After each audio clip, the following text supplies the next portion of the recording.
The town of Hollows Rest was small enough that everyone knew when something felt wrong.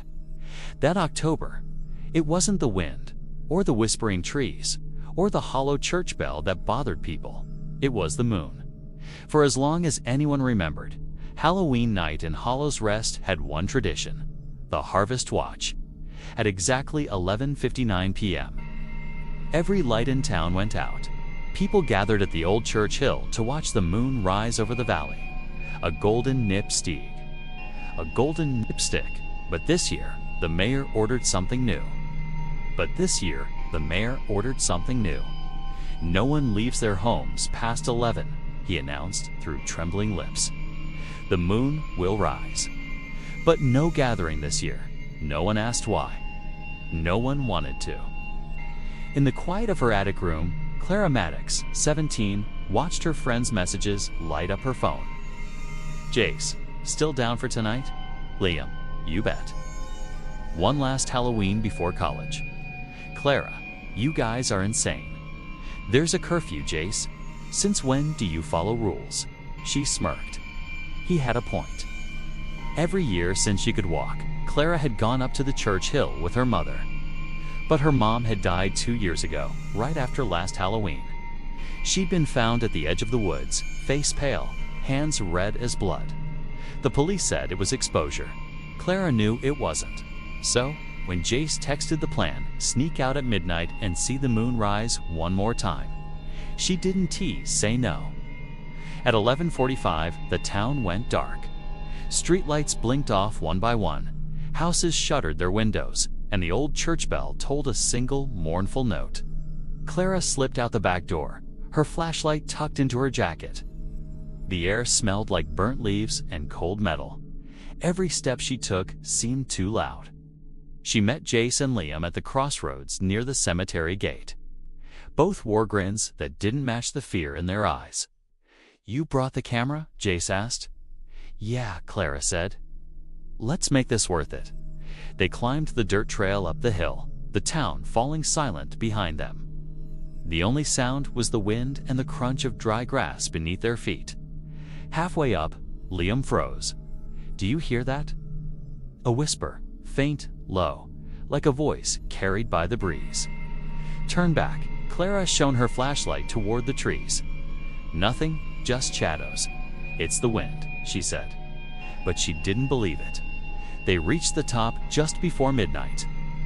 The valley stretched below, every rooftop drowned in darkness. The clock from the church struck 12. The moon began to rise. But it wasn't golden. It wasn't even orange. It was red, a deep, pulsing crimson like a wound in the sky.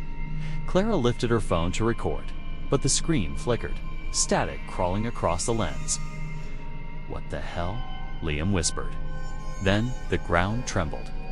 The air grew thick, heavy, like breathing through smoke. In the distance, something glowed through the fog. Not the moonlight. This came from below, from the forest floor, from the place where her mother had died.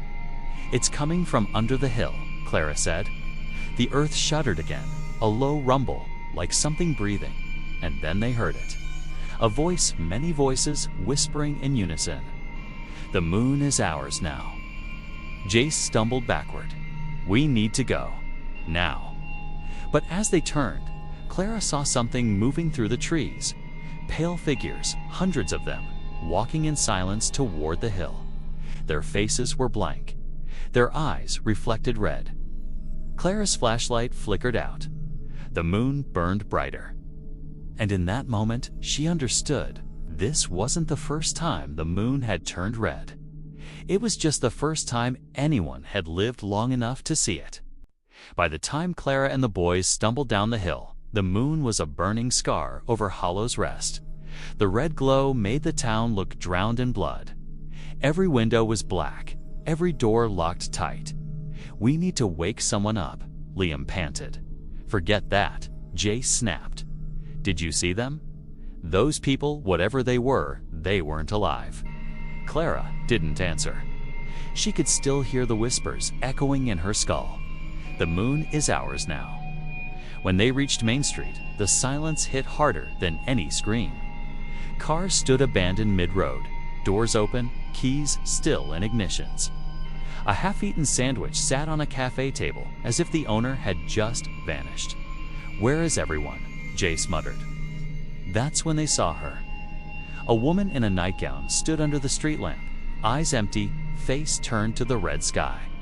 Her lips were moving, forming words too quiet to hear. Clara stepped forward. "Miss." The woman's head snapped toward her. Bones cracked as she tilted her neck unnaturally far. Her mouth opened to wide end. From her throat came a whisper that didn't belong to one voice. "You shouldn't have watched it rise." Then her body fell, limp, like a puppet with its strings cut. Liam stumbled back.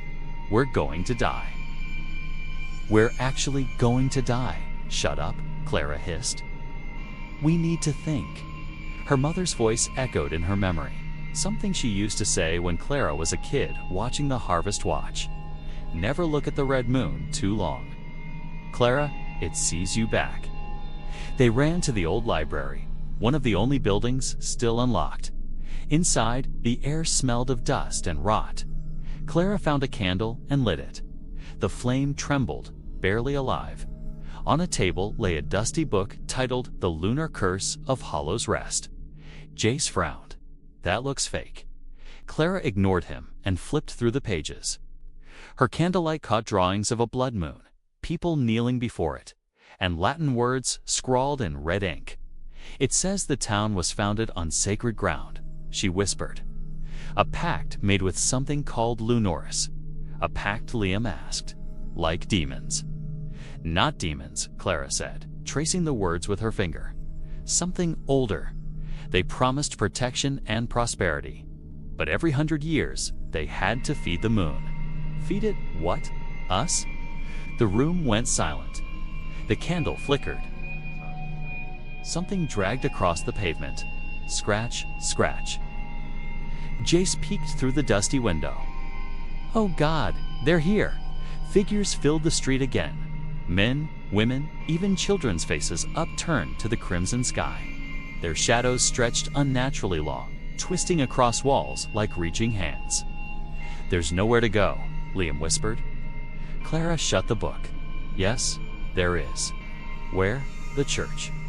Both boys turned to her. "That's where the harvest watch started," she said. "That's where the pact was made." They ran through the back alleys, staying low. Every few feet, Clara heard the whispers again. "Join us. The moon remembers." As they neared the church, they saw something strange. An old iron gate, chained shut, but glowing faintly with red symbols. The same ones from the book. Clara reached out. The moment her fingers brushed the metal, it burned her skin.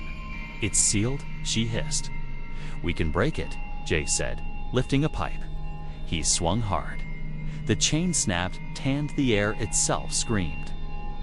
The church doors burst open, slamming against the walls. Wind howled out of the dark interior, carrying whispers that clawed at their minds. Liam dropped to his knees. "It's in my head," he cried. "Kay, you can hear them. She's calling me." Clara grabbed his shoulders. "Don't listen. Focus on my voice." But Liam's eyes rolled white. He stood, turned, and walked straight into the darkness. His figure vanished into the red mist. Jace stared after him, shaking. "We can't save him. We have to try." Before she could move, the church bells began to toll. Once, twice, thrice, each ring made the red moon pulse brighter. And as Clara turned toward the hill, she saw a massive shadow crawling up the horizon, stretching from the forest floor to the sky. Its limbs like smoke, its eyes glowing with lunar fire. The moon wasn't just rising anymore. It was descending. The church shook like it was alive. The red light poured through its shattered windows, coating the pews in blood-colored glow. The shadow outside grew larger, its form twisting into something vaguely human, but wrong. Its limbs were too long, its face a blur of smoke and teeth. Clara dragged Jace inside and slammed the heavy doors shut behind them. The instant they locked, the whispers dulled to a low hum. vibrating through the wooden floor. "We shouldn't be here," Jace whispered. "Liam's gone. Clara, he's gone." "He's not gone," she said. "Not yet." They could still hear him, Liam, his voice echoing faintly through the church halls. "It's so beautiful. Come see it." Jace covered his ears. "That's not him." Clara knelt near the altar, noticing strange carvings etched into the stone, the same ancient symbols from the book. But one section looked newer. Someone had tried to scratch out part of it. The words read, "When the moon bleeds, the gate opens. When the blood is returned, the curse will close." She stared at it. "Returned? What blood?" Jace shook his head. "What are you even saying?" "My mom," Clara whispered. "The night she died. They said she was found by the woods, hands red. Maybe she knew. Maybe she tried to stop this." Thunder cracked. The church windows shattered inward, spraying glass like rain. Red mist poured through the cracks.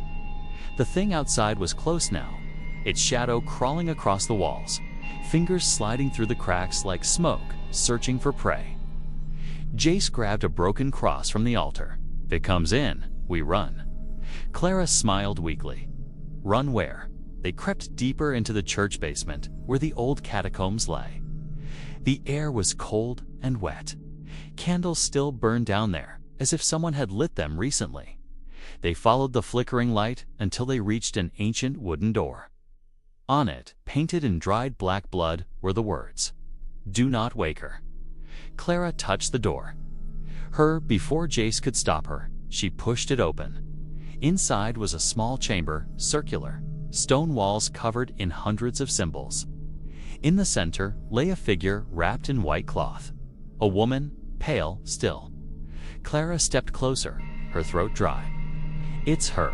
It's my mom." Jace's voice trembled. "Clara, she's dead. We have to go."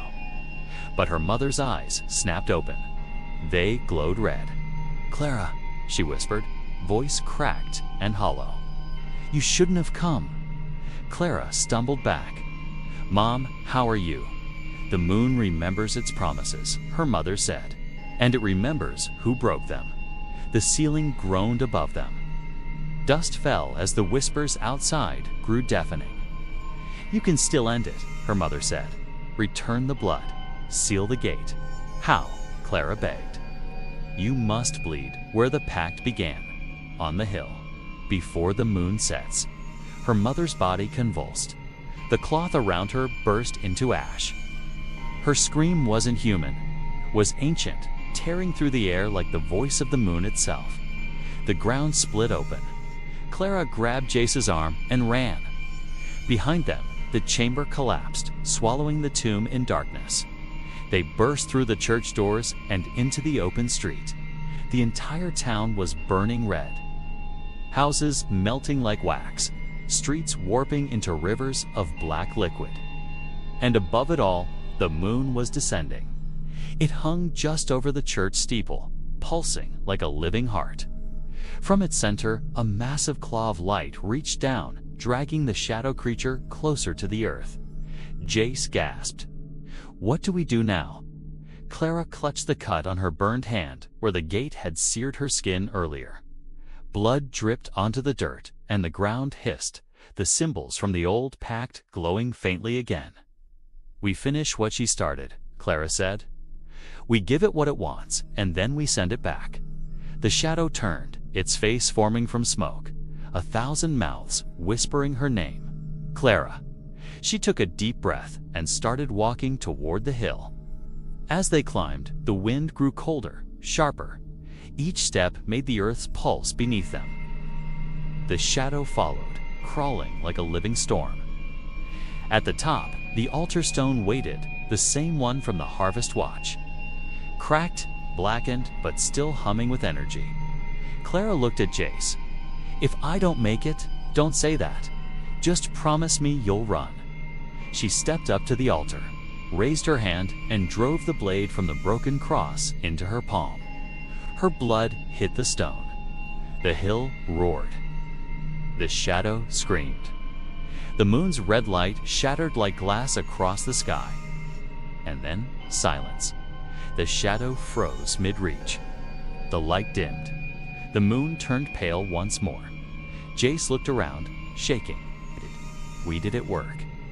But before Clara could answer, she saw something moving inside the moon, something that was still awake. The world went silent after the scream. The crimson light faded, leaving only the pale ghost of dawn over Hollow's Rest. Smoke curled from the hills. Houses stood twisted and blackened, their windows shattered, their doors half buried in ash. Clara stood at the altar, her hand still bleeding onto the cracked stone. The blood soaked in, vanishing as if the earth itself drank it. The air stilled. Even the wind dared not move. Jace approached, limping, covered in dirt and soot. Clara, it's over, right? She wanted to say yes. To believe the light coming over the horizon meant safety. But the silence wasn't peace. It was watching. The moon still hung faintly above, pale and ghost-like, refusing to disappear with the sunrise. Something's wrong, she whispered. They made their way back into town.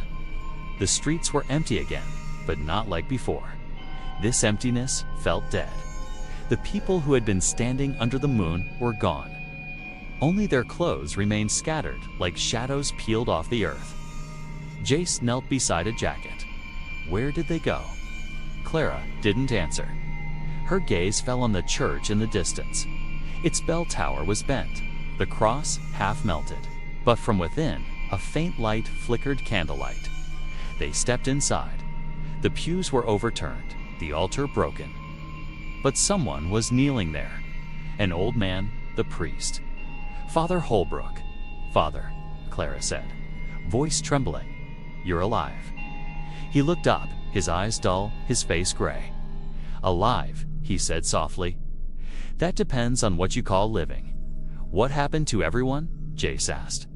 Holbrook gave a tired smile. The moon took what it was owed. For 100 years, we borrowed its light, its warmth. We thought it was blessing us. We forgot it was watching. He turned toward Clara. You ended the curse, child. But there's always a cost. Clara frowned. What do you mean? He gestured toward her hand. The wound was gone. No scar, no blood. But under her skin, faint silver lines glowed like veins of moonlight. It marked you, he whispered. It knows your blood now. You'll never forget. Jace grabbed her arm gently. We'll leave, Clara. We'll go anywhere else. Holbrook shook his head. There is no else. When the moon marks you, it follows you. Even daylight can't blind it. A sudden sound echoed from outside, a bell tolling. All three froze. The church bell, bent and broken, was moving, ringing on its own. Holbrook's face went pale. It's not done. The floor began to rumble. Cracks split across the marble, glowing red again. Clara stumbled back, shouting, No, no. I closed it. The cracks widened, pulsing like veins. From beneath came a faint whisper, the same one that had haunted her since the hill. Blood for light, light for blood. The altar shattered. The candlelight died. Holbrook screamed as red tendrils wrapped around his legs, dragging him into the ground. His body sank like it was swallowed by the earth itself. Clara reached for him, but Jace pulled her back. Clara, we have to run. They burst through the church doors as the building collapsed behind them. The morning sky dimmed, clouds turning red again, the air growing heavy. It's not over, she said breathlessly. We stopped it, but we didn't send it back. They ran through the ruins of Hollow's Rest, heading for the forest. The sun was fighting to rise, but every time it tried, the pale moon pushed through, refusing to leave. At the edge of the woods, Clara stopped. It's under us, she said. The town was built on it. That's why it never leaves. Then what do we do? Jace asked. She looked up at the fading moon. We burn it. She grabbed one of the old torches from a fallen street pole, wrapped it with cloth, and lit it using a flicker of the red flames still smoldering from the ruins. The fire caught quickly, burning brighter than anything around them. She turned to Jace, her eyes glowing faintly silver now. "If it wants my blood," she said, "then I'll give it fire instead." She hurled the torch into the cracks. The ground screamed. Flames shot up through the streets, racing through every crevice of the town. The air turned molten. The moon above flickered, cracked, and finally shattered into dust. The light vanished. For the first time in hours, real dawn broke over Hollow's Rest. Weeks later, a news reporter stood at the edge of the smoking ruins. "No survivors have been confirmed," she said to the camera. Local authorities believe a gas line explosion caused the fire that destroyed Hollow's Rest. Behind her, a single figure stood among the ashes. Clara, silent eyes hidden under her hood. She looked up at the sky. The moon, pale and distant once more, shimmered faintly and blinked. The end.